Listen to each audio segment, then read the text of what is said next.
आप लोगों ने कभी सोचा है कि हम सीए की पढ़ाई जब करते हैं या हम किसी भी कॉम्पिटिटिव एग्ज़ाम की तैयारी करते हैं तो बीच बीच में ऐसे फेज़ आते हैं जब हम बहुत ज़्यादा प्रोक्रास्टिनेट करने लगते हैं अपने टारगेट्स को, या जो हमारे गोल्स होते डेली के या जो हमारे रूटीन्स होते हैं।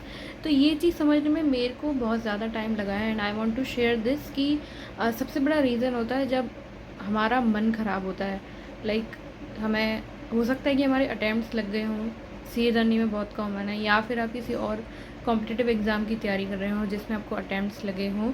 तो एक चीज़ तो ये हो सकती है, या फिर आपके घर में कोई ऐसी सिचुएशन हो, या फिर कोई इमरजेंसी हो गई हो, या फिर कोई और बात भी हो सकती है। तो प्रोक्रास्टिनेशन का सबसे आसान तरीका है उससे डील करने का कि आप ये चेक करो कि आपको सबसे ज़्यादा चीज़ कैसे शांति मिलती है आपको, मतलब किस चीज़ से आपको सबसे ज़्यादा शांति मिलती है।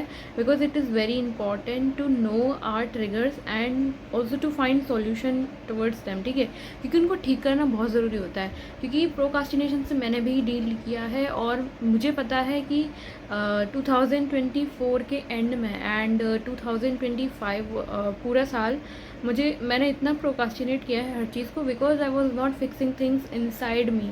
बाहर तो सब कुछ ठीक था और एक्सटर्नली आप ज़्यादातर चीज़ें आप कंट्रोल नहीं कर सकते, तो उनकी फ़िक्र छोड़ के अगर आप अंदर खुद को जितना ठीक रखेंगे उतना बेहतर होगा आपकी किसी भी कॉम्पिटिटिव एग्ज़ाम की जर्नी में। बिकॉज़ ये बहुत ज़रूरी है कि आप अपने मन को शांत रखें, क्योंकि प्रोक्रास्टिनेशन जब हम करते हैं तो जब एक लेवल पे हम आ जाते हैं ना कि like we are procrastinating our targets, our routines, तो एक लेवल पे जाने के बाद ना हमें कोई गिल्ट भी नहीं होता।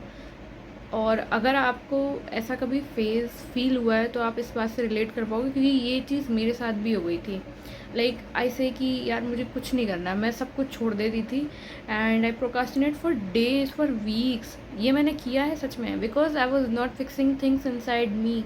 लेकिन जब से मैंने मेडिटेशन करना स्टार्ट किया है एंड जर्नलिंग माई थाट्स, ठीक है, तब से मुझे उसका रिज़ल्ट दिखा है। और कंटिन्यूसली मैंने 1 महीना मेडिटेशन किया है लग के, और जर्नलिंग भी की है। आई यूज़ टू गेट अप और पहली चीज़ मैं सबसे पहले उठ के मेडिटेशन करती थी और उसके बाद अपनी सारी थॉट्स लिखती थी। पिछली रात को मैंने क्या क्या सोचा, क्या ओवर थिंकिंग करी, एंड आई कैन स्वेयर कि उसका इतना अच्छा रिज़ल्ट था। अब जर्नलिंग में एक प्रॉब्लम हो सकती है कि आप उसमें सारी भड़ास नहीं निकाल सकते, क्योंकि थोड़ा सा ये होता है कि कोई पढ़ना ले, अगर कभी किसी को डायरी वगैरह हमारी मिल जाए। So meditation is the best thing you can do, क्योंकि देखो हमारे अंदर मन की बातें कोई नहीं पढ़ सकता, तो मेडिटेशन में आप उन चीज़ों को रिलीज़ कर सकते हो and you will feel way better than before. और जब आप अपने अंदर चीज़ें फिक्स कर लोगे ना, so you will do better in your studies to.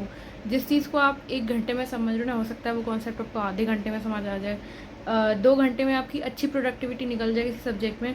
So please ये टिप आप याद रखो, और ऐसी और टिप्स के लिए मेरे चैनल को फॉलो कर लेना। बाय।